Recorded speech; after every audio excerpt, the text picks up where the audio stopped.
Welcome class 8th Sakina public school. पहला lecture biology, chapter number 1, transportation of food and minerals in plants. पहले तो ये समझ लें कि ट्रांसपोर्टेशन है क्या।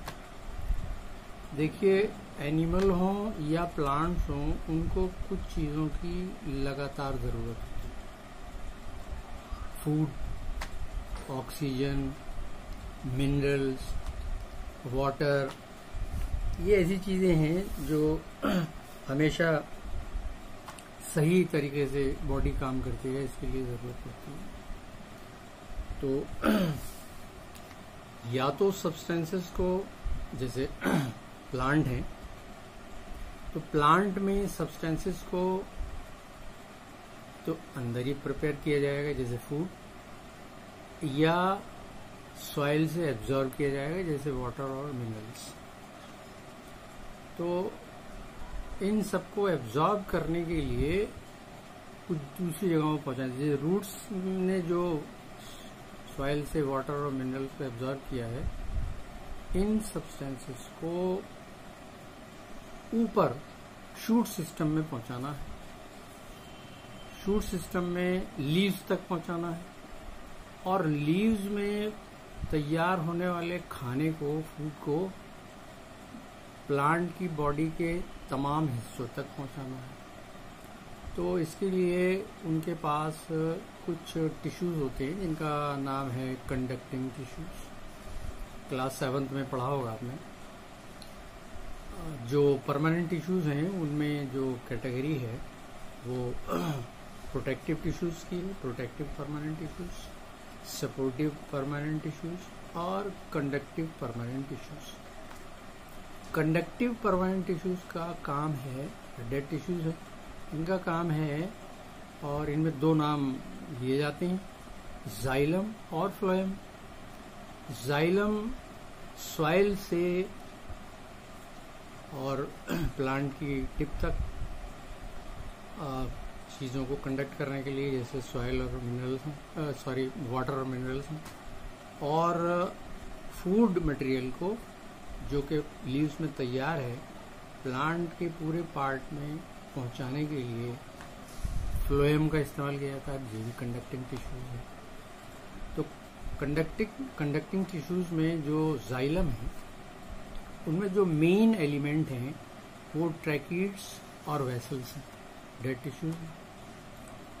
और फ्लोएम में सीव्स और कंपेनियन सेल्स हैं, ये कंडक्टिंग टिश्यू। तो इस तरह से ये जो मिनरल्स ले लिए जाएं, जो वाटर ले लिए जाए, सॉइल, इनको ऊपर लाना है, कंडक्ट करना है।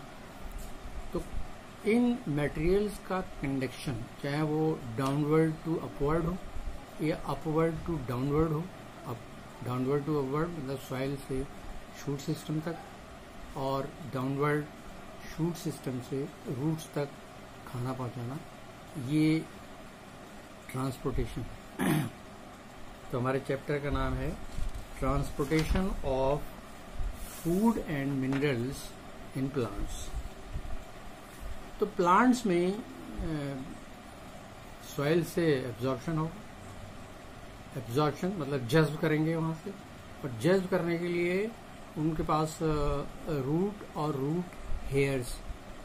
देखिए, रूट जो है वो तो आप को दिखाई देंगी, विजिबल है, लेकिन रूट हेयर्स बहुत छोटे होते हैं, और मेजॉरिटी जो है उनकी यूनिसेलुलर होती है। तो रूट हेयर सॉइल में मिनरल और वाटर के डायरेक्ट कांटेक्ट में रहते हैं, और वहां से चीज़ों को एब्जॉर्ब करते हैं, और एब्जॉर्ब करके रूट्स को, और रूट्स जो है वो शूट्स को, और इन एब्जॉर्प्शन में, इस पूरे एब्जॉर्प्शन में जो रोल है वो कंडक्टिंग टिश्यूज का, जाइलम और फ्लोएम का। यानी आपको ये याद रखना है कि अगर रूट हेयर और रूट से सॉइल से एब्जॉर्ब किया जा रहा है मिनरल और वाटर को, तो उसको ऊपर की तरफ कंडक्ट किया जाएगा, ट्रांसपोर्ट किया जाएगा, और उसके लिए जिन टिश्यूज का इस्तेमाल होगा वो हैं जाइलम। और जब लीव्स को कहा गया है कि ये किसी भी प्लांट का किचन है, तो वहां से फिर इन चीज़ों को, इस तैयार शुदा खाने को, प्रिपेयर्ड फूड को, मैन्युफैक्चर्ड फूड को, और आपको इसके साथ ये भी पता होना चाहिए कि ये जो मैन्युफैक्चर होता है इसमें खाली वाटर और मिनरल्स ही नहीं बल्कि कुछ और फैक्टर्स भी शामिल होते हैं। जैसे आपको पता होगा लीव्स में एक ग्रीन कलर का पिगमेंट होता है, क्लोरोफिल। लीव्स में स्टोमेटा है, सुराख हैं उसके वेंट्रल सरफेस पर। अगर पत्ती को ऐसे देखा जाए, अगर पत्ती को यूं देखा जाए तो ज़्यादा गहरा रंग दिखाई देता है। ये इसका डॉर्सल सरफेस है, और इसको पलट दें तो ये इसका वेंट्रल सरफेस है, ये नीचे रहता है। यानी पत्तियां आमतौर से गहरे कलर के साथ ऊपर रहती हैं और हल्के रंग के साथ नीचे उनका सरफेस रहता है। नीचे के सरफेस पे बहुत सारे बारीक बारीक सुराख होते हैं जो माइक्रोस्कोपिक हैं, ऐसे तो दिखाई नहीं देंगे, और उन माइक्रोस्कोपिक होल्स को स्टोमेटा का नाम दिया गया है। स्टोमेटा बहुत सारे होते हैं, और स्टोमेटा को खोलने और बंद करने की मैकेनिज्म लीव्स के पास होती है। और हर एक स्टोमेटा यानी हर एक सुराख के ऊपर 2 अदद गार्ड सेल्स होती हैं। ये गार्ड सेल्स मैकेनिज्म है पानी जमा होने की। गार्ड सेल्स में अगर पानी उसमें ज़्यादा स्वेलअप हो जाती है वो, तो मुड़ जाती हैं, थोड़ा सा मुड़ जाती हैं, और मुड़ जाने से उनके बीच में जगह बढ़ जाती है। वही समझ लीजिए स्टोमेटा की ओपनिंग है, यानी उनका खुलना।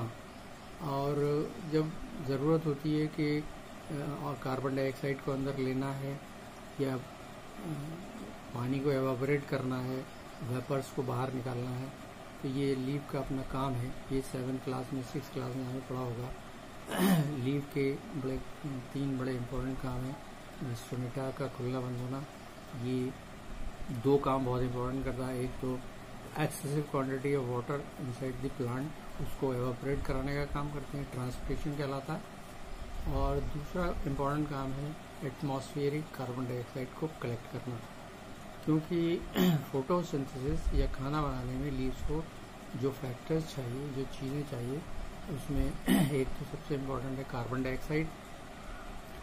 दूसरा जो रूट्स और रूट हेयर के जरिए एब्जॉर्ब किए जाते हैं वाटर और मिनरल्स, उनको ट्रांसपोर्ट करते हैं जाइलम टिश्यूज और लीव्स तक लाते हैं। क्लोरोफिल इनमें पहले से मौजूद है। और खाना बनाने के लिए for the manufacture of food sunlight की ज़रूरत पड़ती है। तो सनलाइट जो है वो दिन में सूरज निकलेगा, तो सनलाइट दिन में अवेलेबल होती है। इसलिए फूड मैन्युफैक्चर का काम आमतौर पर दिन में ही होता, क्योंकि दिन में ही सनलाइट मिलती है। तो sunlight, carbon dioxide from the atmosphere, chlorophyll which is already present in the leaves with the green pigment, and the water and mineral, these 2 components are absorbed through the roots and they are transported to the leaves through xylem. Conducting tissues हैं, तो इस तरह से conduction होता है। लेकिन soil से minerals और वाटर का एब्जॉर्प्शन ये प्लांट्स के लिए एक बड़ा मुश्किल काम है, और इसके लिए इनके पास कई तरीके हैं, यानी कैसे एब्जॉर्ब किया जाए इन मिनरल्स को। तो देखिए इसमें प्लांट्स में 3 तरकीबों का इस्तेमाल करते हैं। 3 मोड्स हैं। पहला है ऑस्मोसिस, तो रूट हेयर। ऑस्मोसिस को अगर वैसे ही समझ लें तो अगर हमारे पास कोई ऐसी मेम्ब्रेन हो जिसको हम सेमी परमिएबल मेम्ब्रेन कहें या कहते हैं, तो सेमी का मतलब हो गया पार्शियल यानी हाफ। यानी ये पता चला कि ऐसी मेम्ब्रेन जो चीज़ों को एक तरफ से दूसरी तरफ जाने दे, लेकिन दूसरी तरफ से उनको वापस पहली तरफ ना आने दे, तो ऐसी एक सेमी परमिएबल मेम्ब्रेन का जिक्र आता है ऑस्मोसिस में। तो पहला एक तरीका है इनके पास एब्जॉर्प्शन का, ऑस्मोसिस। और दूसरा तरीका है इनका डिफ्यूजन, और तीसरा तरीका है एक्टिव ट्रांसपोर्ट। तो ट्रांसपोर्टेशन में ये 3 तरीके प्लांट्स इस्तेमाल करते हैं, ऑस्मोसिस, डिफ्यूजन और एक्टिव ट्रांसपोर्ट। इसमें से ऑस्मोसिस और डिफ्यूजन ज़रा प्लांट को आसान पड़ते हैं, जबकि एक्टिव ट्रांसपोर्ट में थोड़ी एनर्जी का इस्तेमाल, ज़्यादा एनर्जी का इस्तेमाल करना पड़ता है। क्यों करना पड़ता है अभी पता चलेगा। देखिए, ऑस्मोसिस में जो मूवमेंट होता है सब्सटेंसेस का, खासतौर से वाटर मॉलिक्यूल्स का, वो हायर कंसंट्रेशन से लोअर कंसंट्रेशन, जिधर पानी ज्यादा है उधर से जिधर पानी कम है उधर की तरफ मूवमेंट होगा। अब देखिए, ऑस्मोसिस में जो रूट हेयर है, हमने बताया कि रूट हेयर आमतौर पर यूनिसेलुलर यानी सेल है।